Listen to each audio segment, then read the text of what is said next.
I'm now a director of adult formation. And my name is Bridget Bulio, and I'm so, what did you say? And we're still doing the same thing. I know. We're so glad that you could join us tonight for this talk on the Aeneid. If you're not familiar with what the Well-Read Mom is, we just first of all, I'm so glad that you're here and you're not all moms, clearly, because we like to say the well-read human, or sometimes we just, well-read lady in our class, in our group, because we have people who are not moms. And that's a good thing. I'm going to just read to you, well, somebody is calling me. It's about politics. The mission, I know, it's like spam. The mission of the Well-Read Mom is to accompany women in reading great books and spiritual classics to encourage personal growth, friendship and meaning, and meaningful conversations in order to explore the human condition and orient ourselves to what is true, what is good, and what is beautiful. And that's a human thing. So we're so grateful that you're here. This year's, if you're interested in joining a Well-Read Mom group, and you're a woman, I don't know, I'm looking at you like you because you're a sister. You can go online on the Well-Read Mom and find a group. If not, we're just glad that you're here for tonight. And some moms were talking about the Aeneid and how it was very difficult. And a group of us thought, we know just the guy who can help us with this. And that is David Urbanski. David, if you don't have, most of you know Grace. She's wonderful in her own right, but her other half is also amazing. And he has been teaching Latin at Brookfield Academy for 25 years. He teaches middle schoolers and really gets them to love this. And I can attest to that because I have two kids who went through his class and loves Latin. He also spends summers at a camp where he is completely immersed in the language and they speak it for a full, is it a week? A week, yeah. A week of Latin, yes. And recently you've started doing tours at the museum with antiquities, like the antiquity collection at the Milwaukee Art Museum. Yep. And that's also all in Latin. Right. Yes. So if ever you're wondering somebody who can help us through the work, it's David Urbanski. So thank you for being here. Yeah, and without further, thank you. Thank you very much. One of the things I like to point out when I begin is that I am not an expert on the Aeneid, and it might, I hope, be a little consoling almost for you to hear that. I really am just an enthusiast.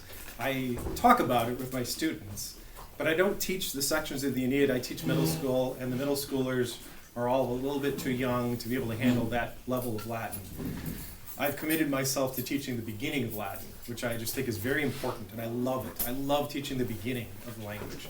But then in my own, just studying, I like to also just read lots of things, do lots of Latin.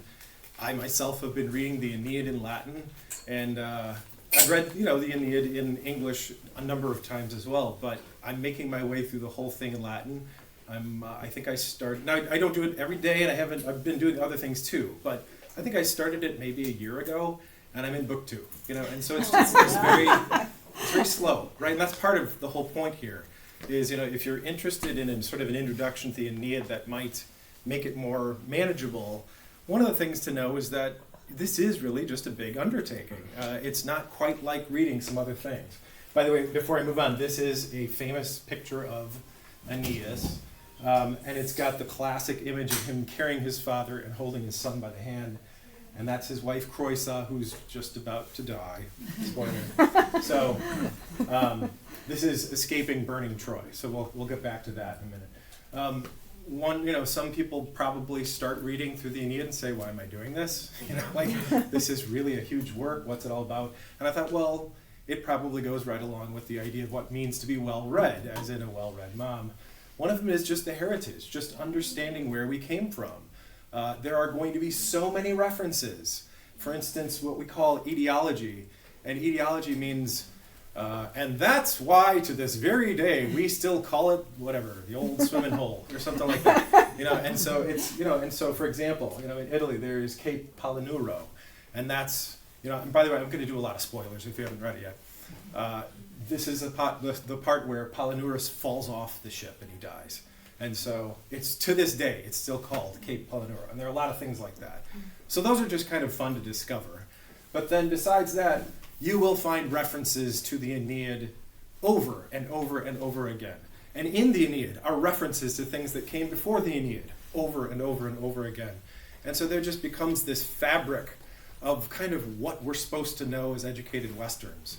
And it feels good to know it, you know? It just feels good to know it. Not the least of which is Dante, you know, who uses Virgil and Book 6, especially of the Aeneid, in the very first book of the Divine Comedy. Edification, just you guys, was already said about why the Well-Read Mom group exists. You're just making yourself a better person in all sorts of ways by reading it. I suppose, fortitude is one of the ways. But it's just beautiful. It's just beautiful in any language.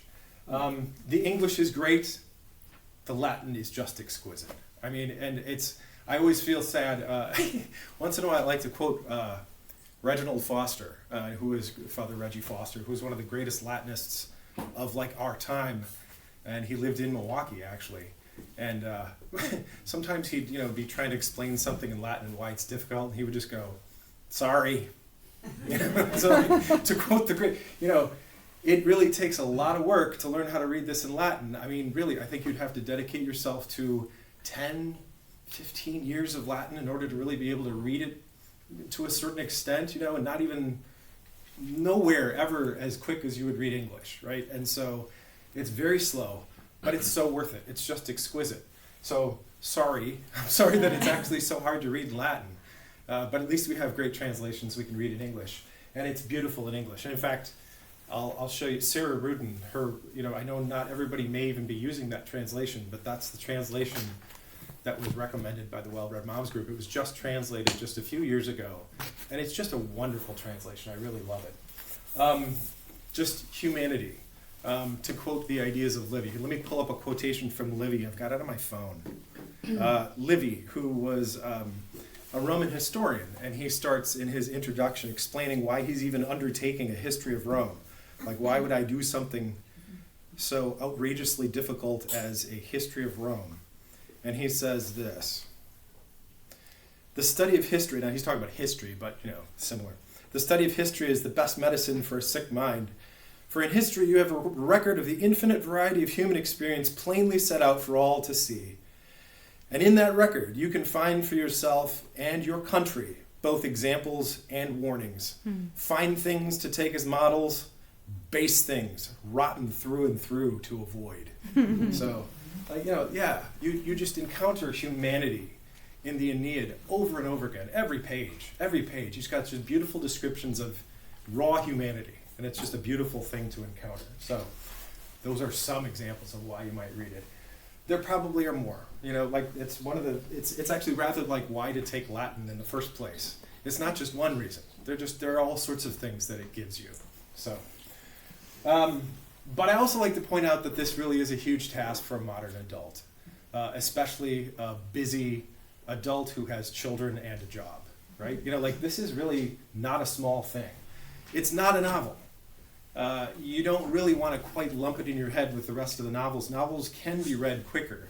This is poetry. Poetry is slow. And it really is okay if it's not going very quickly for you. You're going to want to think about it. I don't even think the ancient people would have sat down and listened to the whole thing. I mean, imagine just how long it might take to read one of the books out loud. That would take a while.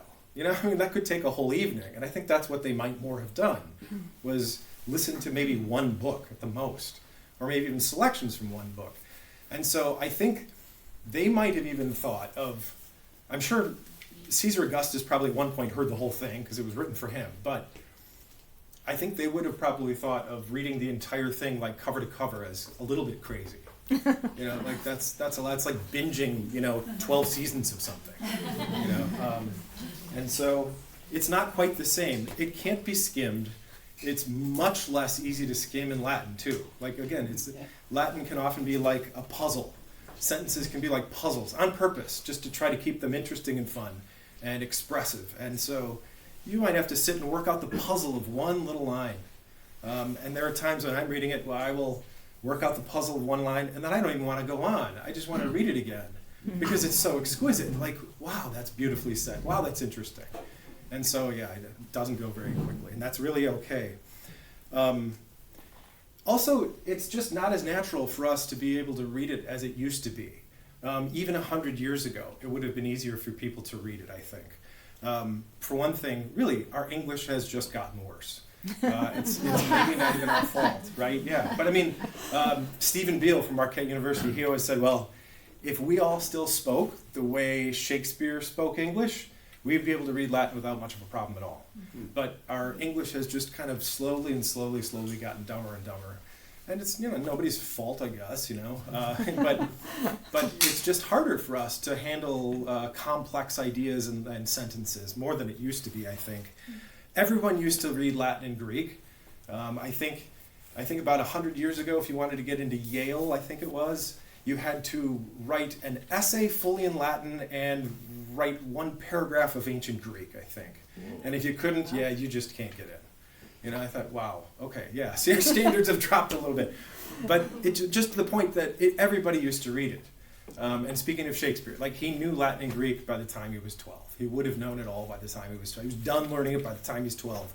And so, we have a harder time. I think because there are fewer people who know it, it's just harder for us to learn it. Also, I think people always used to grow up, and especially in the ancient culture, with the stories of the Iliad and the Odyssey. And so all these references, all these names, all the little names that you see, most of the people would hear these names and like, oh yeah, good old so-and-so, or whatever. And for us, it's like, wait, who, what? So it just takes us longer. And I think, in fact, it can almost be compared to, I don't know what, sometimes it almost feels like reading through the Psalms or something when you're going through the Aeneid. And so don't expect it to just go quickly and easily and all that. So what can I offer that might actually help you today? Well, first of all, I can present a little bit of historical and literary background. That stuff's fun. A glimpse at the original Latin. I'll try to give you just a little taste of why it's so exquisite. Some ideas about what it all means, including even the kinds of things that made Dante start including it in the Divine Comedy, possible connections to Christianity. There's the part where some scholars nowadays will probably say, oh, no, don't do that. But it's true that, some of you, if you read through the Aeneid and then you start thinking about it, you realize, oh, wait a minute, hang on, this reminds me of somebody. So, and then just a couple practical tips about how to read or how to proceed. And then if we have time, we can go through some selections to just try to enjoy a little bit of it. So, it starts with this. It helps to know a little bit where things fell in the timeline. Roman history officially begins in 753. In fact, it's a little humorous. We've got the exact date, April 21st, 753 BC. That's the day that Rome began. That's prehistory. And so we don't really know what the heck was going on in the Western world or in Italy on April 24th, 753 BC. It's not possible for us to know that. So how do we have such a specific date? Because Italians said that this is the date. Really, honestly, it's like, nope, that's the date. That's the date. How do we know? Don't ask, that's the date. And there are a lot of little things like that where, especially the ancient people, if some of us, one of us were to say, how can you prove that? I think most of the ancient cultures would have said, what's the matter with you? That's not, they're not interested in proving anything. This is the day, just be quiet. And so, April 21st, 753 BC was the beginning of Rome. It starts with the 7 kings, and the first king was Romulus, the story of Romulus and Remus. That's that time period. So now notice, our story takes place long before that, even farther back, so we know even less about what was going on in 1184 BC. Again, how do we know? Because the Greeks said so. How do we know it was in that year? The Greeks told us it was 1184 BC. And so the legendary fall of Troy was in 1184 BC, hundreds of years before the beginning of Rome. So it's good to kind of get that lined up. We're hearing about the story of the great ancestor, the great forefather, I guess, in a way, almost a little bit like Christopher Columbus compared to America, or something like that. If Christopher Columbus were like half God and even more impressive, I don't know, and not canceled. So this is the time period of what's happening, with the story, and years following it. This is when Rome begins. The 7 kings were the first, and they're actually named. They're named in book 6, or one of the other books. He's named in one of the books where they go through the whole list of the whole list of kings, and even tells you a few things about them. The last king was an awful guy, and his son was even worse. And so they decided that we were going to do away with all kings. We're never going to have a king again. And so in 509 BC, they decided to create this brand new form of government called the Republic. And this republic was not ruled by one person, but 2 people who had to agree on things. And not only that, they were replaced every year, 2 co-consuls. And they created this thing called the Res Publica, the Commonwealth, and shared power replaced yearly. And so this republic lasted for almost 500 years. And as it went on, it started having its own problems. I think you can very easily start comparing it to the United States of America. Nothing's perfect. And as time went on, the Senate got so wealthy, and there was no middle class also. The Senate just had gobs and gobs and gobs of money, and they were maybe 600 out of 1 million people, and then you had the rest of the million who were probably nearly starving to death. And so there was this horrible, economic thing going on. They had all these slaves who could do all the work, so you didn't have to pay anybody for work. These are some of the reasons why some people think we're, what eventually caused the downfall of the Republic, and then eventually even the Empire. But the Republic started turning into this kind of civil war ground between military leaders who would step up and say, "Oh, you people out there, you want some food? I'll get you some food. Let me just, you want me to get rid of the Senate for you? I'll get rid of the Senate for you." And so they would get rid of the Senate and step in and take over, like Julius Caesar was one of these guys. And that's why Julius Caesar was stabbed by the Senate. They didn't like that. They wanted their power back. And so all of this really helps to set the stage for what's going on towards the end of this time period, when actually the empire began, and the first emperor was Caesar Augustus, who actually stepped in and rather remarkably took control over everybody without them quite noticing that he was taking full control of everything. I mean, they noticed, but he was just really good at saying, and sort of being subtle about it. And he said, "Nah, don't call me emperor, just call me princeps," which is like the first citizen. Don't worry. Don't worry, I'm just the first citizen. Don't worry about it. But then slowly he ushered in this time period called the Pax Romana, the Roman peace. And for the first time in hundreds of years, there was actually no war. It was a time of peace. And this marked an extraordinary time in history. And except I like to point out, Roman peace, Pax Romana, tends to sort of mean, okay, if you don't do what we say, we're going to kill you. See? Peace. You're misbehaving, we'll torture you to death and make everybody watch. Peace. We got peace. And so that's his version of peace, and the Roman version of peace. And so they conquered, this gigantic area of land. And he was kind of the leader of the empire, and he really subdued the power of the Senate. Okay, this poem is written for him. This poem was written about him and for him, because he was then considered more or less the savior of humanity. As kind of as good as you can get, I suppose, right? He was considered like the savior of humanity. Look what he did. This gigantic area of land, and he's in charge, and there is peace. What could be better? And so Virgil started writing this poem in honor of him, and it took Virgil 11 years to write it. So it's kind of good to kind of get that whole thing into place. You have this understanding that he's writing this in the time of the emperors. He's writing the story about Aeneas, who's way, way, way back then, and he starts taking details about the current Roman Empire and Augustus himself and loading them into his story about Aeneas.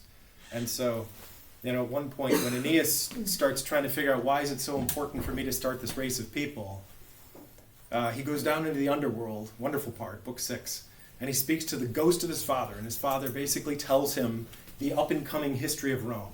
Just wait, you're not going to believe what these Romans are going to do. you're going to get this guy and this guy and this guy, and then you're going to do this and this and this. And so he's like forecasting the entire history. And so Aeneas says, okay, sure, good. Now he's all charged up and ready to continue with his very difficult mission of founding Rome. So the Aeneid was actually a 9,896 line poem. It is written by Publius Vergilius Maro, Virgil, we call him Virgil. It took him 11 years, and he actually never finished it. There are about 60-some lines that are not done, and if you're reading the Latin edition, you'll just randomly, here and there, come across a line where it starts, and then there's a little ellipsis. It's like he kind of knew he was going to have a line there, and he just he never had time to go back and finish it. I think it's interesting that it's so randomly here and there, because I think that means he probably didn't just sequentially work from beginning to end all the time, but he would probably go back and forth, working on bits and pieces, I would assume. And so, this is a gigantic poem. It's a sequel to the Iliad and the Odyssey. And so the more you know about the Iliad and the Odyssey, again, to quote Reggie Foster, sorry, if you don't know about the Iliad and the Odyssey, sorry. But the more you know about the Iliad and the Odyssey, it really helps. I mean, he just puts all sorts of references to the Iliad and the Odyssey in there. And in fact, it is a genuine sequel. The very first two lines, well, three, I suppose, Arma virumque cano is a reference to the Iliad and the Odyssey. We'll look at that in just a minute. So he's basically saying, I am now in Latin writing a sequel to the Iliad and the Odyssey. The Iliad, going back just a little farther, was written in ancient Greek. I shouldn't say written, composed legendarily by Homer, who was blind. So it's almost hard to imagine this, but he just had it all up there. He must have been just freaky genius. Homer was just, and of course there are people who said there was no Homer. Some people think, one person wrote the Iliad, another wrote the Odyssey. Who knows? But this is, again, prehistory, 700 BC, so we don't really know for sure. But it wasn't written down for a while yet. But let's just say Homer composed this Iliad in 700 BC or so, and it was the first piece of official literature in Western culture. And then the Odyssey, let's just say it was Homer again, ancient Greek, 12,000. So the Iliad, 15,000 lines, 600, 12,000 for the Odyssey. So they're getting progressively smaller. These Romans were able to cut some words out, I guess. I don't know. But it's got many of the same episodes and references as the Iliad and the Odyssey, sort of in reverse, not always, but definitely with different outcomes. And each of the time, along the way, the different outcomes are Virgil being very clever, saying, yeah, see, we're better than the Greeks. We're better than the Greeks. See, the Greeks, they had this wonderful, wonderful, wonderful culture. They did a great job starting us out. We're perfecting it. And this was a tribute to Caesar Augustus and the peace that he achieved. All right, so I think it's also an interesting fact. I guess maybe in a kind of a Thomas Aquinas sort of way. At the end of his life, he wanted it to be burned. He didn't want anyone to see it. There's some questions about why that could be, and I think I'll come back to that, though. The whole poem is written in dactylic hexameter, so here comes a bit of a glimpse of the original that could help you, I think, appreciate how exquisite the Latin is. Dactylic hexameter means we have 6 dactyls for every line of poetry. And you're not going to see this in any of the... some people try to capture something of this in the translations, but then it's probably a very inaccurate translation. It's almost impossible. I think it would be impossible to get the meter and a really good translation. It's very difficult to do. A dactyl means 3 syllables of vowels, long, short, short. So if you're just speaking naturally and words that come out of your mouth kind of go ba bup bup, any combination of ba bup bup, ba bup bup. So you have 6 of those. Ba bup bup, ba bup bup, ba bup bup, ba bup bup, ba bup bup, ba bup bup, and that usually ends with a bump bump, sort of. And so they called it a dactyl, which is the Greek word for finger, because they thought, this sort of ba bup bup was sort of the shape of a finger. Ba bup bup. Okay. In English, dactyls would be like the word yesterday is a natural dactyl. Yesterday. You can kind of hear just by saying it, if I say, yesterday, then I've just messed up the word and that's no longer a dactyl. It's yesterday. So it's got to sound natural, right? Like natural. And so yesterday, Crimea, we could keep going. wearing my, those are just very random. I'm just trying to think of combinations of words that will naturally form dactyls. Longfellow actually composed a whole poem in English, and this would have been, much later in history, in using dactylic hexameter. So you can get a taste of just how the rhythm feels by hearing it. I'll read just a little so you can hear it. This is the forest primeval, the murmuring pines and the hemlocks, bearded with moss and in garments green, indistinct in the twilight. Stand like druids of elves, with voices sad and prophetic. Stand like harpers hoar, with beards that rest on their bosoms. So you can kind of hear the rhythm there, right? And you'll notice it doesn't rhyme. None of these poems that we're describing would rhyme at the end. That came later in history. And so he's not doing that. He's trying to imitate the dactylic hexameter of the ancient Greeks. So here are the opening lines of the Iliad. I tried to put up the sort of interlinear translation so you can see a little bit. The first line is, "Sing, goddess of the rage of Peleus' son Achilles." And so this fits in that meter. This was the first line of this whole undertaking way back in 700 BC. Meinen Aeneid thea Pelei ado Achilleos, ulamenein he muri Achaios alge etheke, polas ipthimus psukas aide proiapsen. So it's got this cool rhythm. Plus, if you're really doing ancient Greek correctly, it was rather sung. And I'm not an expert at that. I could try it a little, but I don't know even how good it would be. I don't know what an expert would say. But it kind of would go like this more. And so what you're hearing would probably sound very much more like a song or rapping or something like that, You get into the sort of the rhythm of it. And I can just imagine, these ancient Greek rhapsodes traveling to a city and reciting a portion of the Iliad over a campfire to the Greeks who had assembled in the town. And he would very purposely start changing it to include the names of people that he saw and their ancestry too. It was said that the greatest Greek rhapsodes could recite the Iliad and the Odyssey backwards. Anyway, so they had it so firmly up there that they would just start, Meinen Aeneid thea Pelei ado Achilleos, ulamenein he muri Achaios alge etheke. It's like you're being, having a spell cast on you. It's very cool. Very cool. And so that's the dactylic hexameter. So of course Virgil does the same thing, but in Latin. And so now you can actually sort of read the words probably. And it starts with the very same rhythm.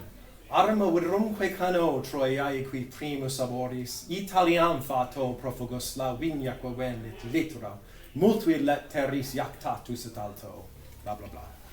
So this is the very famous opening, and I'll come back to that too. But just to give you a sense of the dactylic hexameter.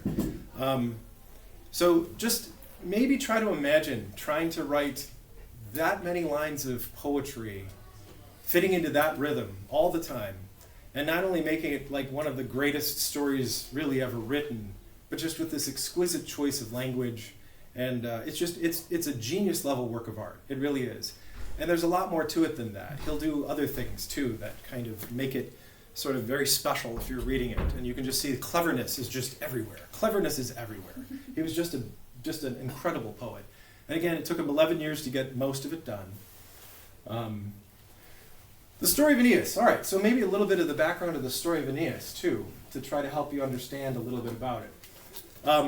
It really helps to know something about the Trojan War, and so the Greeks versus the Trojans. So, once upon a time, there was a wedding.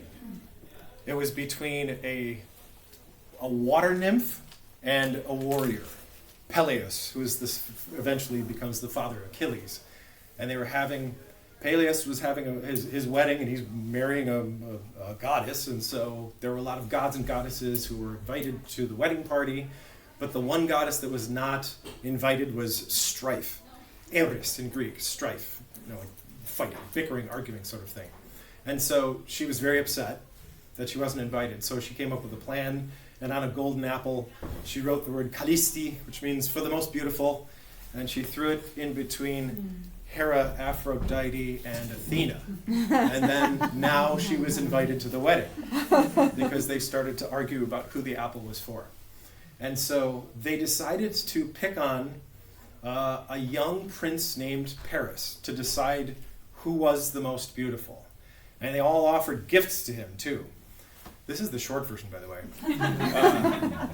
So they offered him gifts, and he eventually, I mean, my goodness, he's got to pick Aphrodite. She's the goddess of love, right? So he picks Aphrodite, and Aphrodite says, awesome, I win the apple, and now here's your prize. You get the most beautiful woman in the entire world. The name's Helen.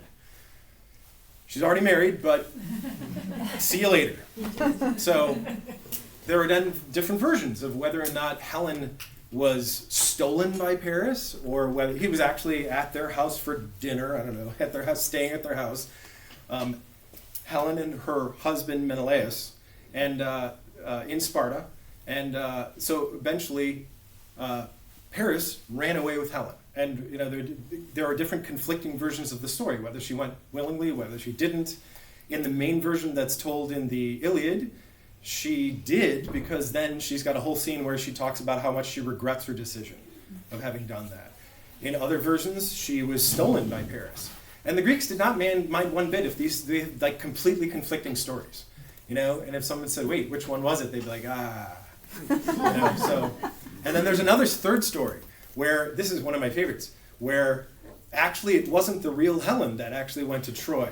The real Helen was spirited away to Egypt, and this was like some kind of doppelganger that was off in Troy. Okay, so that kind of took all of the responsibility off of her, I guess. So, in any case, she went to, Troy, and all of the suitors who had wanted to marry her in the first place, because they were all, she was the most beautiful woman in the world. They all wanted to marry her. And so because they all wanted to marry her, they took a pact. All right, if anything ever happens to her, we'll all promise to go to war for her. And so that's exactly what happened. They all had to go to war for her. So, just so you know, there are also, as you know, I heard some people talking about this on the way in, there are so many names for different people and places and things. And I think that, readers who are more used to it find it charming. People who are not used to it find it frustrating, that there's, he'll come, he wants to have variety in all of his lines. He doesn't want to say the same thing twice ever. And so if he can come up with a new way of saying something, he'll do that. And it wasn't just, Virgil. Homer did this too. So the Greeks were known as the Achaeans. They're also known as the Danans and the Argives. And the Trojans could have been also called the Teucrians, Dardans, Phrygians, and Asians. That's all the same thing. Troy could also go as Ilium. In fact, that's why it's called the Iliad, because it means like the story of Ilium. And it's also sometimes called Pergamum, which appears in the Aeneid. You'll see the word Pergamum appear. So, you see all these, I don't know, it's almost like a Russian novel where, one person can go by like 2 or 3 names. And then, by the way, another, good group of people we have to talk about are the Carthaginians. So they can go by the Tyrians, the Phoenicians, otherwise known as the Punici among the Romans, and that's why it was called the Punic Wars. Phoenicians among Latin, they would have been called the Punici, and Sidonians. So anyway, you get all these synonyms for the different, names of people. I like this map. I know you can't see it, but it's okay if you can't see it. Every single one of these little boxes shows one of the rulers, one of the kings of these city-states. And these were all the guys who promised to go help fight in case Helen was ever stolen. And then over here, so these are the Greeks on the western side of the Aegean Sea. These are the Trojans. And so the Trojans are not just the people from Troy. Troy's up there. It's really all the allies. And so the Greeks against the Trojans are really like this side of the Aegean Sea against this side of the Aegean Sea. It's kind of like the Packers against the Lions. Oh, yeah. What's the score? I don't know what the score is. Okay. Just thought I'd throw that in there. And so, in the story of Aeneas, he's actually able, it's a stalemate. It's a 10-year stalemate war. Helen was the face that launched 1,000 ships. They all went and in her defense, and there's a 10-year war that ends in, never quite being resolved for 10 years. That's a long war. And finally they come up with the idea of the Trojan horse, which is Odysseus' trick. So I won't go into any more of that, but Troy is then destroyed, and Aeneas, he thinks it is his job to stay and defend the city and die nobly. That's the only way he's going to get into the good part of the underworld, is if he dies nobly. He doesn't want to die in some cowardly way. And so he's sure that this is his job to die for his city. But he keeps being told by both people and gods, nah, you got to go. And it's like every fiber of his being says, no, I can't run away. And he's finally persuaded to run away. The last little thing that gets him to decide to go is that his little son's hair starts on fire. And you're like, wait, what? His hair starts on fire. His hair is actually suddenly bursts into it. He's not hurt by it, but his dad and he are sitting there looking at this and going, okay, I think we better listen to the gods and just get out of here. They take that as this weird little symbol that they've got to leave the city. So he's given this mission to go found a new race of people. And of course, he won't be the one who starts Rome, even though it kind of makes it sound like that sometimes. He did not start Rome. That's not for hundreds of years. He started the people who start Rome. He is the direct, forefather of Romulus and Remus. And so he was supposed to start the great race of people, you might say. So it's the Greeks against the Trojans. Aeneas escapes the fall of Troy with the help from his mommy, who is Venus, the goddess Venus. He is half god. He carries his father over his back because he's too old, and he leads his son by the hand. And so you saw the painting at the beginning. It is a little bit funny because you start reading the story and you think of that picture, and then in just a few books later, his son, who is both Ascanius and Iulus, his son is like riding horses and hunting. And you're like, wait, what? Wait, how old is Ascanius? And I read one person say, well, as old as Virgil needs him to be. I'm sure he knew what he was doing, but it's very possible that in one part of it he might just be thinking, now I need him to be 18. So he's 18. But he gets this mission to found the greatest race of people ever. Part 1 of the Aeneid, and it really is books 1 through 6, are an imitation of the Odyssey. So you can kind of see we're going a little bit backwards. It starts with him roaming around the Mediterranean Sea, trying to figure out where he's supposed to go, try to find his new home. Odysseus tried to get to his real home. Aeneas is trying to get to a much more important new home. Part 2 is then an imitation of the Iliad. So books 7 through 12 really start the Iliad portion, where there's lots of war and fighting. And Aeneas wins at the end. And with this whole thing, what we start to see is that, according to the story, fate is undoing the wrongs of the world with the Roman Empire one step at a time, sort of in a kind of almost backwards way. We start with Aeneas and we finish with Caesar Augustus, who has ended up with the Pax Romana and sort of like the savior of the world now. This is a great map if you are trying to read the Aeneid. You can find it. It says down here, you probably can't read this either. There's a site called the World History Encyclopedia. And so if you just type into Google map of the Aeneid, I think this is the first thing that pops up. It's a really good one because it shows you where he starts, where he goes, but then at each little point it shows you kind of the important stuff that happened there. One of the places that he lands in his journey, and this comprises a lot of books really 1 through 4, is Carthage. And so he lands in Carthage. This is extraordinarily important. This is where Dido is, and we'll hear a little bit more about poor Dido a little later. He lands in Carthage, and he thinks this is the place. It's just a wonderful place, and there's this just incredible woman who is ruling Carthage, Queen Dido. She had escaped near death. Her own brother had tried to kill her. She and her brother were supposed to be co-rulers, and instead he sort of took all the power, and he killed her husband and tried to keep her sort of subdued, and finally she escaped through cleverness, and she escaped to northern Africa. And so she set up this colony of the Phoenicians called Carthage.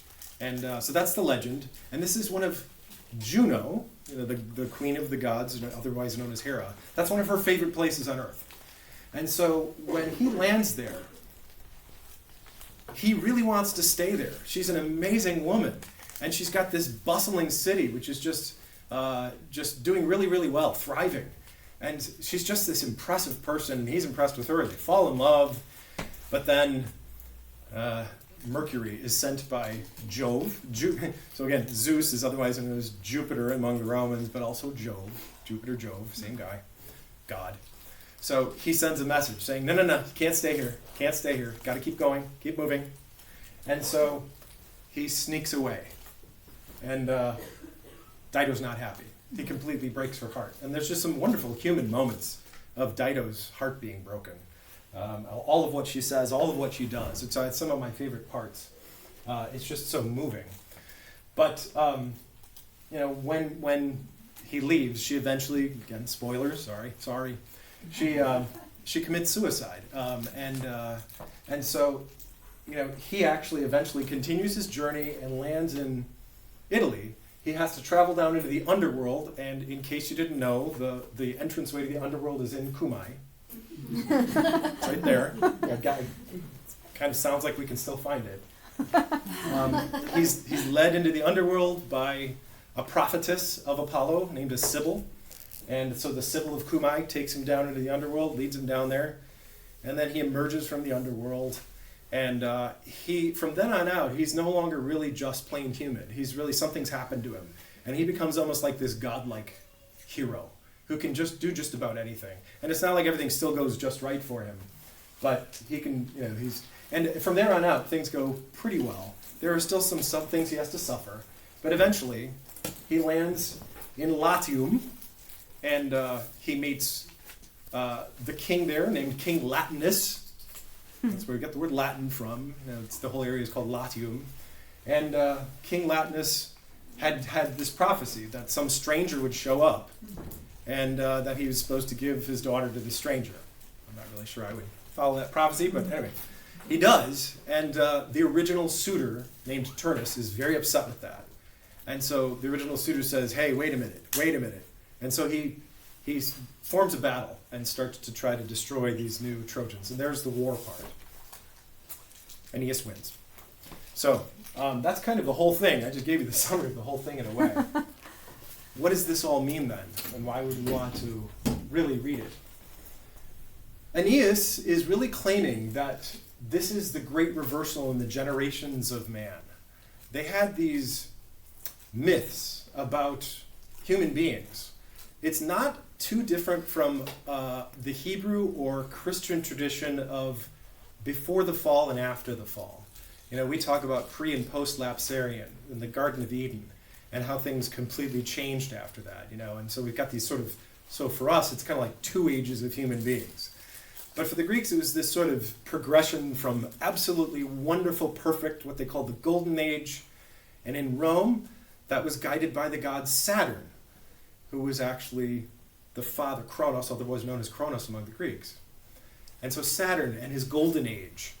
And so ever since then, things have just gone downhill. Or there was this progression downhill. It went from silver and then eventually to iron. And in the Iron Age, human beings are just awful to each other. There's war everywhere, stealing, murder, rape, everything else. That's the Iron Age. And so this is how the Greeks would partially try to make sense of the suffering of the world that they saw. But there are also myths about there being sort of cycles. Perhaps there are cycles. There's special years where we sort of get a reversal of things and set things back on course towards the Golden Age. Well, there really is. In one of Virgil's books, not the Aeneid, but actually in one of his poems called the Eclogues, he's got a line where he says,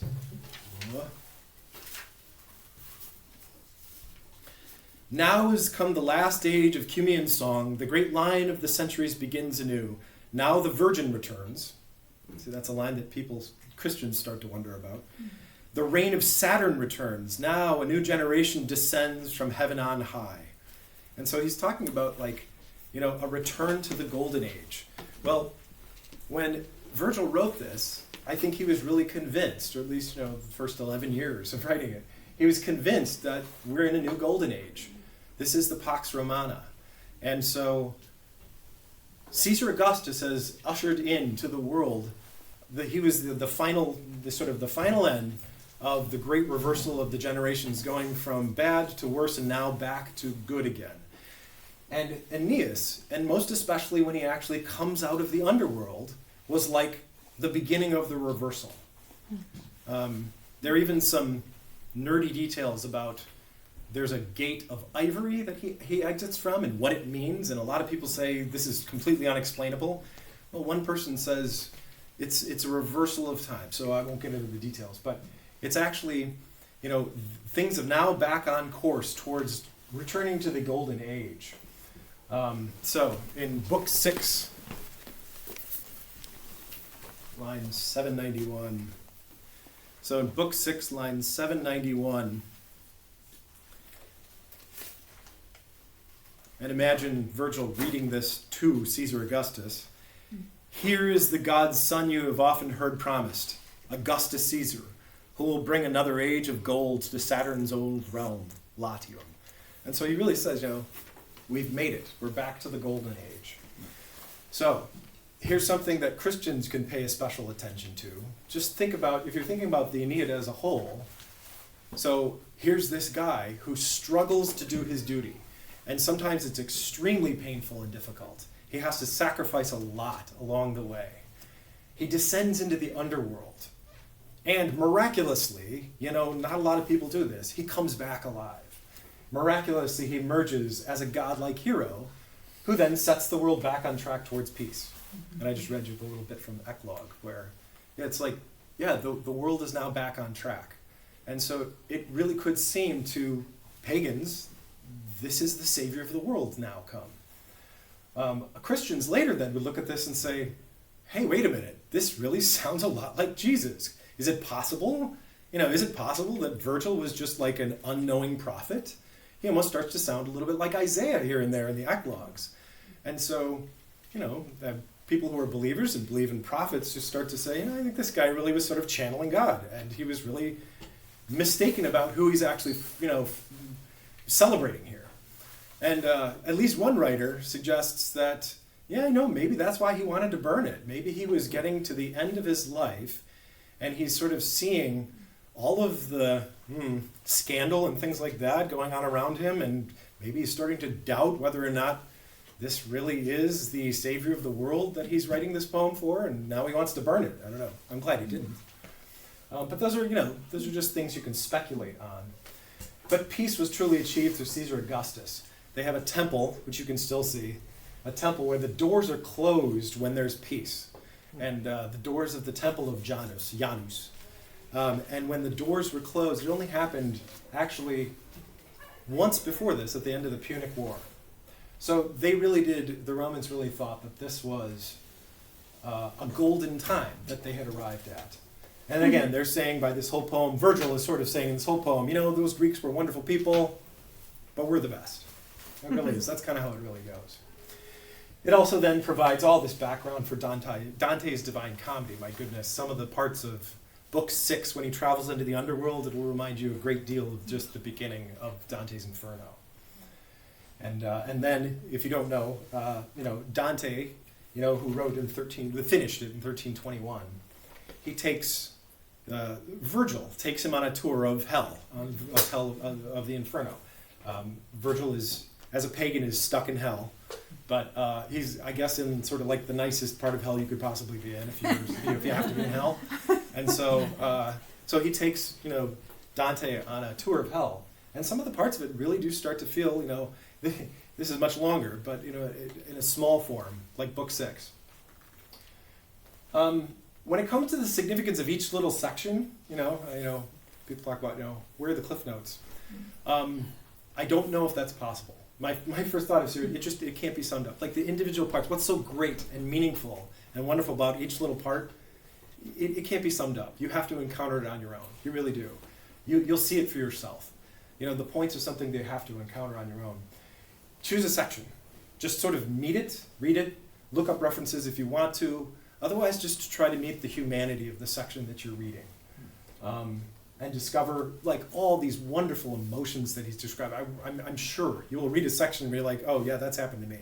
Or, oh my goodness, yes, that's how that feels. It's just this wonderful experience. For the practical tips of actually reading, I would say don't try to fly through it. Don't try to do it quickly. It's far worse to do it skim quickly than to just do only part of it. Really try to savor it and how he's saying it. And her translation is wonderful too. Any translation that's popular is just fine, but hers is actually quite remarkable. Don't skip her notes, or if hopefully you're reading an edition that has notes, if it's not hers. She's got really good notes on the bottom about who these people are, and if she puts it down there, you should read it, because if you don't already know who it is, you should check out her notes at the bottom of the page. I really especially suggest books 1 through 4 and then 6, and of course the whole thing is just wonderful. The whole thing is just wonderful. I don't know, I guess maybe those are just my favorites, but they're just, this includes all the way up through the death of Dido, and Dido is such an important character. And then book 6 is the trip to the underworld, which is it just has so many wonderful parts to it. By the way, a Roman who's, I guess I can talk about this letter in just a minute. Please also remember you are not landed gentry. It is really okay if you actually don't have time to read this. It's so funny that, even university students have other classes to worry about, Whereas, if you had nothing to do but read this, landed gentry, then this is not so hard to do. But if you've got a job and you've got children and, this is a big undertaking. So don't be hard on yourself if this is difficult or if it takes long. I thought I'd give you a taste of the difference of translations, and especially Sarah Rudin's. It's really interesting. In fact, I saw someone with another one too, but I have a stack of translations, and I'm going to read you just a couple lines about this Sibyl. The Sibyl is the prophetess who leads him into the underworld. Sibyls are kind of crazy. They are possessed by Apollo, and sometimes they just babble. And they probably looked weird too, and they're these interesting, fascinating characters. So there's one part about where she's describing when Aeneas says, I need to get down to the underworld.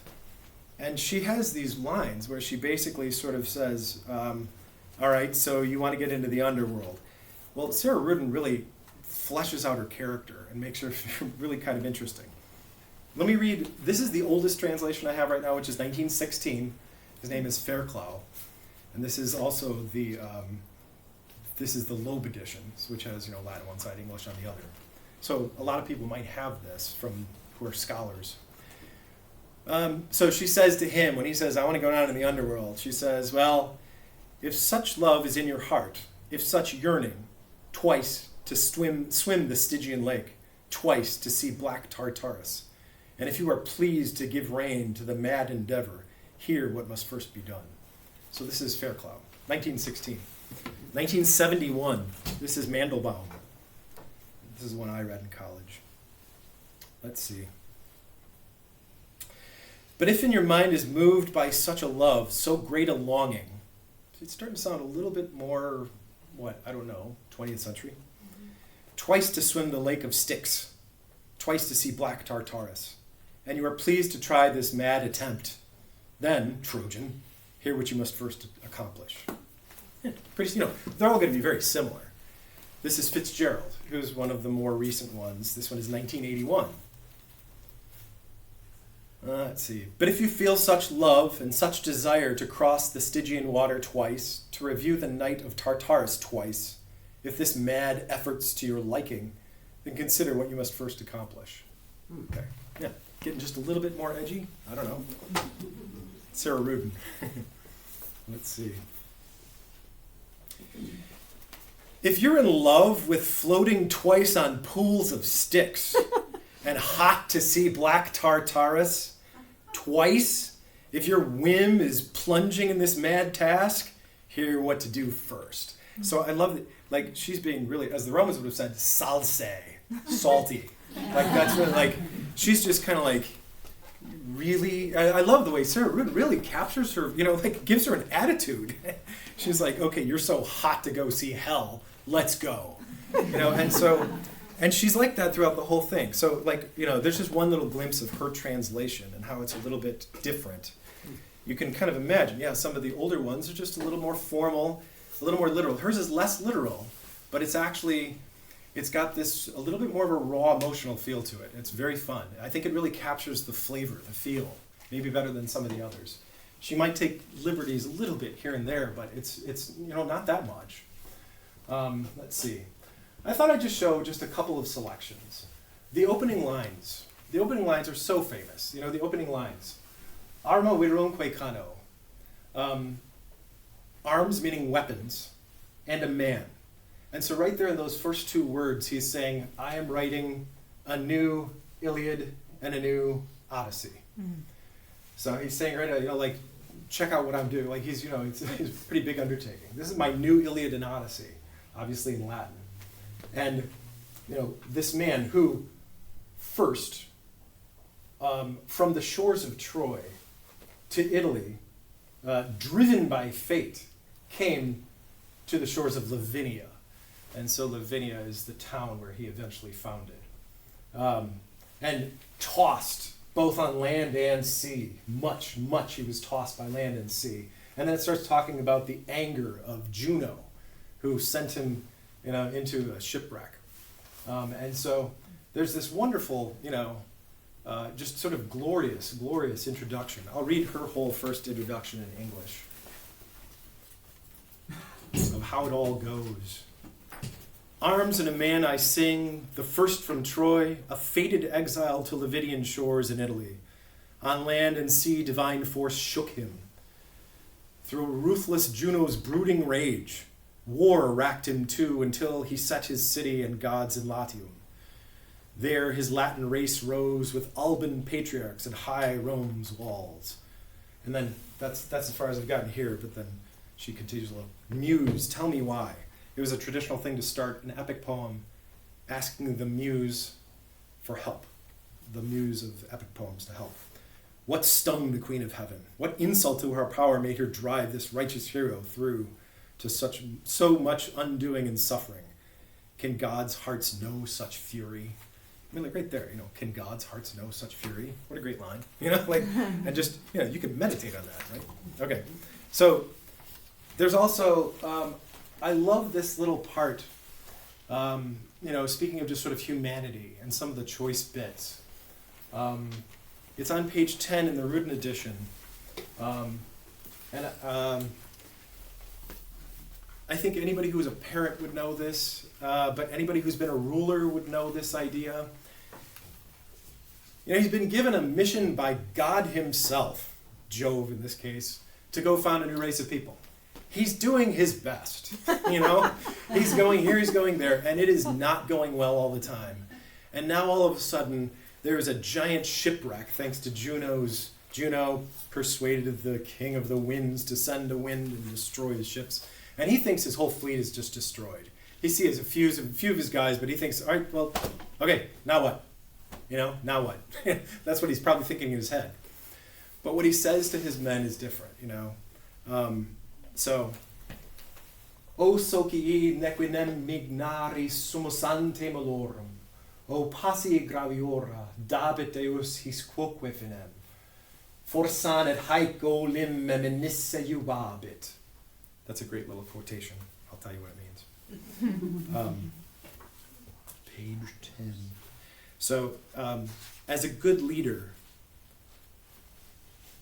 he says, friends, we are all at home with suffering. Some worse than this. But God will end this too. You veered towards Scylla's frenzy, then the deep roar at the cliffs. You saw the rocks that the Cyclops threw. He sees the Cyclops just like Odysseus.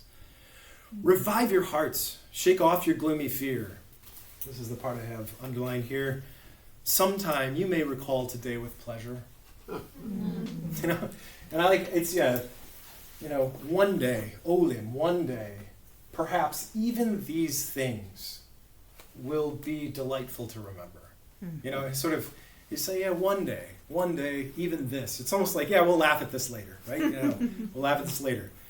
And then as soon as he says that, sick with colossal burdens, he shammed hope on his face and buried grief deep in his heart. That's beautiful. right? And so, this is not unique for the parts of the Aeneid. Like that wonderful tidbit.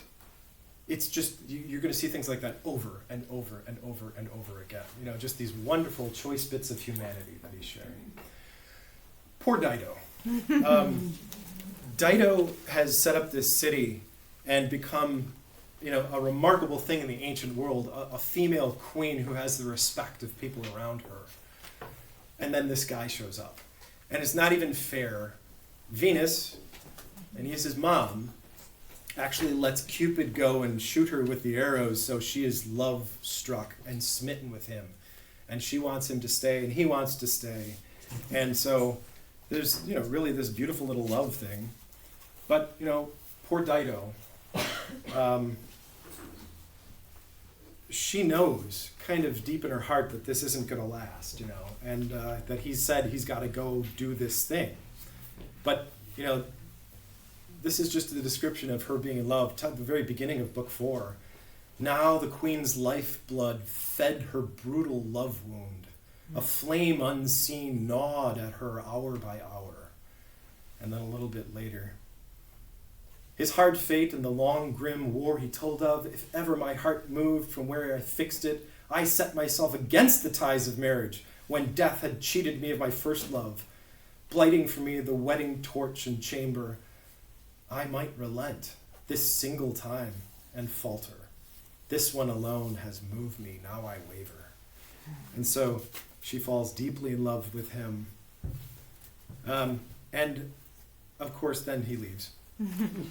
And he's doing what he's supposed to. I think it's, I don't know, as moderns, I think we see this maybe a little differently than the Romans did. Not that much differently.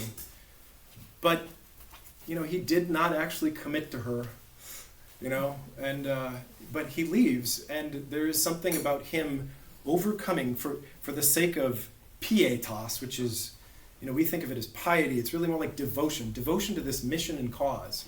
He decides, I have to do this, as much as it hurts. And he tells her there, and he tells her in the underworld when he sees her ghost, I'm so sorry. Like, I really didn't want to leave. And he really, he said, but I had to do this thing. And so you'll have to work that one out by yourself about whether he really ought to have left. But he was, poor Dido, she takes what the Romans would have considered the noble path and committed suicide. And so her death is, I think, one of the most moving parts. I only have this up here because this is from a poster that's in my classroom. The students can't tell what the picture is, otherwise it'd be kind of depressing. But there's actually, this is a poster of a painting that's in the Vatican. And it's got, sort of her funeral pyre. She tells her sister, after he leaves, go build a big pyre and let's burn all of his stuff. And I'm going to cast some magic and, curse the guy. But then instead she actually throws herself in the fire and she stabs herself just to make sure it all works. Oh. But this is the Latin underneath it. You also here get the slight taste of what Latin would have been written like. This is from the Middle Ages, but there are no spaces between the words. Some of the words are actually chopped short. Some might even be mistakes. No paragraphs, so no punctuation. So you got to really know what you're doing to sort of see what's going on here. But I love these lines. Poor Dido killing herself. Dixerat atqui lam medin tertalia ferro, cum las maspiciunt comites, and semque cruore spumantem, sparsasque manus, it clamor ad alta atria, concusam baccatur fama per urbem, lamentis gemitu quet femine no ululatu. So she said this is her last words. I apologize for my naivete. No. There's no such thing in this. But I'm surprised that this is written on the walls of the Vatican. It's a piece of artwork acquired by the Vatican. Oh, okay. So, this makes much more sense. I was like, Although, I wouldn't have thought Dido's pyre of death, suicide, Yeah. be in the Vatican. Yeah. Okay, so the Although, yeah, right, like, but, you know, like, I think it's in the Vatican Museum, yeah. Gotcha. No, it's a good This makes question, no.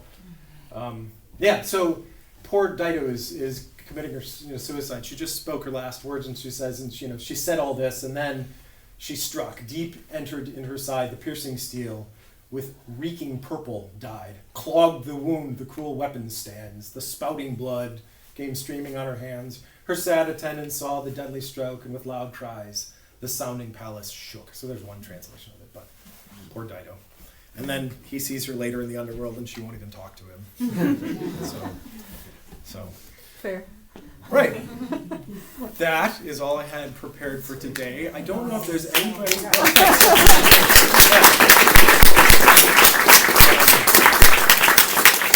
It's almost a little hard to know how to end because, like I said, there's so much. There's so much. We could go on 50 tangents, but I don't know if there are any questions.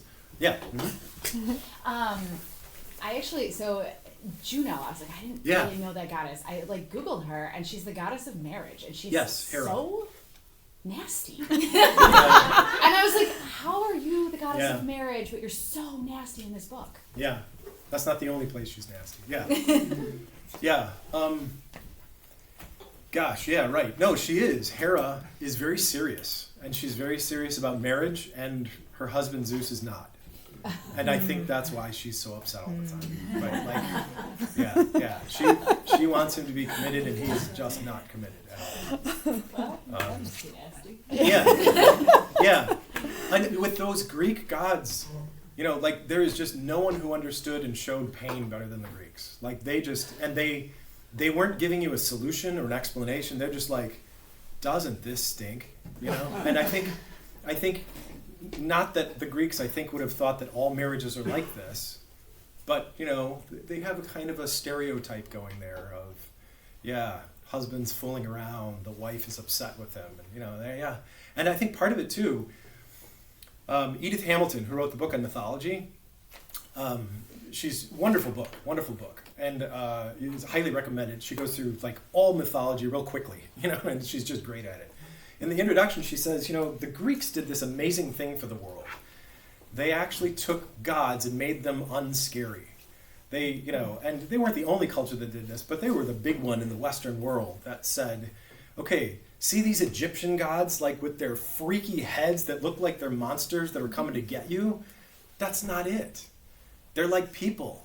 They're just really powerful. And so look, they even make mistakes. And look, Zeus is cheating on his wife. It's like, this is not something to be so scared of. I mean, you should be respecting and awing and fearing the gods, but not like a monster that's coming to get you.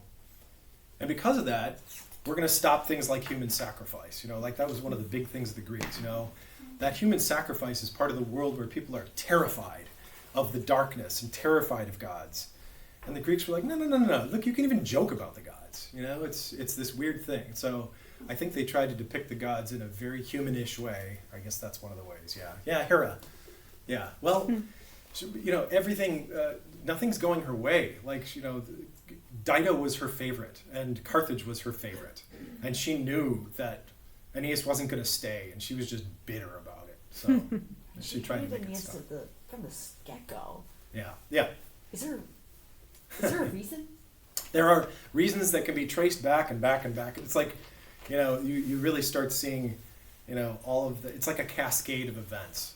It really, for her, it started with the golden apple, apparently. Like that was one of the first episodes that got her really upset with, the Trojans, because Paris was a Trojan, and he chose Aphrodite, so, yeah. Mm-hmm. Yeah. I wonder if you'd say a little bit more about I was really intrigued when you said that Aeneas is kind of correcting the Greek story.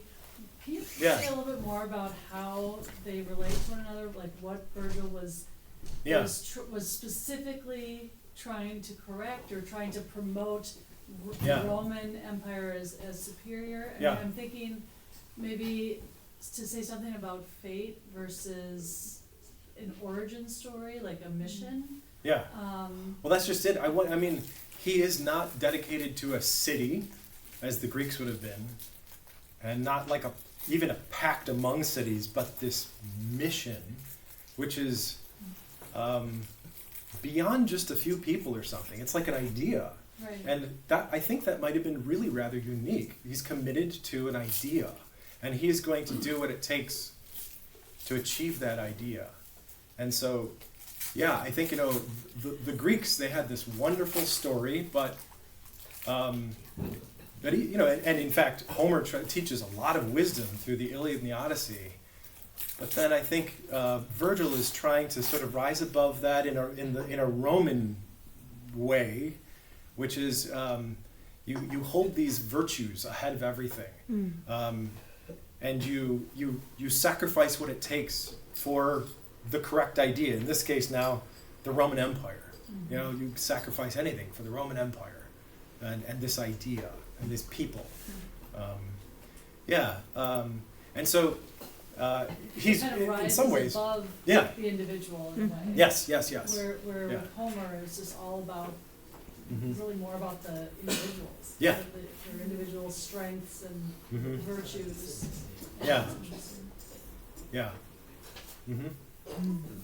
Was that everything? Yeah. So, David, is there any scholarship that speaks to the efficacy of this that it actually influenced Caesar? In terms of going, because that's what it was meant to be, right? It was meant to do. Yeah. Is there anything that says like, hey, it actually worked, or it didn't work? I don't know. That's a good question. I would love to look into that. No, I'm not sure if that the effectiveness of actually changing his mind or something like that.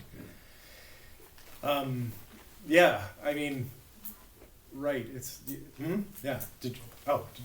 No, I think I'd have to look into that. No, I don't. I've never read anything about that. Maybe Virgil got a nice summer home out of it? Yeah, right, no, definitely he did. I mean, he was taken very well care of by, right, but. Wasn't he indirectly hired by Caesar to write? Yes, right. So, Yeah. Yeah. So it was like propaganda, right, yeah. Yeah, definitely. But in terms of what, like, later effects the poem might have had, that's a really good question. I don't know, yeah. Historical. Did you have a question too? Thank you for your talk. Sure. You painted Virgil's telling of the story is very positive for Caesar Augustus, right? Like he was commissioned to kind of write a story and epic for Rome. Did you come across any kind of in your research any other narratives that Virgil's actually being critical of Caesar Augustus, that particularly based on the end? With Turnus's death in particular, that because I do know I think there's some ideas that there is perhaps a criticism of Augustus in Virgil's writing, or did you find I don't think come that's across that? I mean, Virgil was a very smart human being, right? Like, I mean, I think he perceived just about anything. I would be shocked if there weren't several things in there where he's sort of very subtly saying some things about Caesar Augustus, and Turnus's death at the end, but again, that's really this, I just have to say I'd have to kind of check into that one. I'm not, that's not my expertise of the, especially the end. Anyway, Thank you. Sure. I also don't know how the Greek mythology plays into the underworld. Like, I remember because I was reading that part, thinking about Hades and the Disney version of Hercules and the string, and I was because obviously has made a really deep kind of shift from that. So I was wondering, was there any Greek in there? Is there any because I've also been exceedingly confused too, and finally I googled this. There's been a lot of googling as I've been which is fine. I mean, a lot of information that's been AI driven. But they were saying that one of the reasons that I was so confused with a lot of the names too is that the Romans, when they conquered Greece, took the Greek gods, made them Roman, and changed their names. And I was like, oh, thank you. That's helpful. So I'm just kind of I was wondering as I was reading it, what... A lot of the mythology is just Greek, Yeah. And it's just borrowed straight from Greek culture, absolutely. But with the circles is they're going down. Yeah, that's definitely Greek too. That's Greek too? Okay. Yeah. The different levels of the underworld, the Elysian fields and Tartarus, and all the little tortures that are happening too. Yeah, those are very Greek stories. Yeah. I don't know that Virgil made any of those up that you're seeing there. Yeah. I thought his was like novel. Like this was like a novel depiction of the underworld for the time. No, I don't think so. I mean, it really, I think, the Greeks really did believe that that's how it looked. I think, he has a lot of, he has a very vivid description, and I don't know if that might be what sort of people thought was so interesting.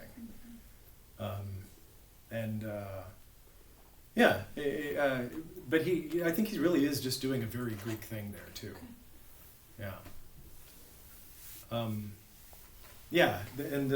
One of the things that might also go back to your question as well, how is it sort of this shift from the Greeks? Exactly halfway through, I don't know if the exact line, but almost exactly halfway through the very end of book 6, he comes out of the underworld, and his dad leads him out through an ivory gate. And there was sort of this myth that there were 2 gates that were that you could use to exit the underworld. One is made of horn and one is made of ivory. And it just so happens that the word for horn sounds just like the word for like saying something correct in Greek. And the word for ivory sounds just like the word for sort of fantasies.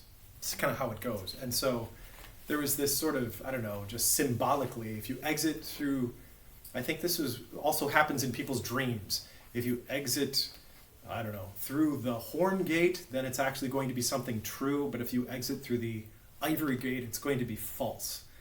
And all of a sudden, his dad leads him through the ivory gate and the Sibyl through the ivory gate.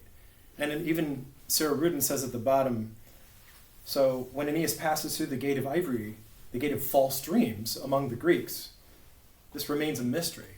Like no one quite knows why they do that. Well, there's a wonderful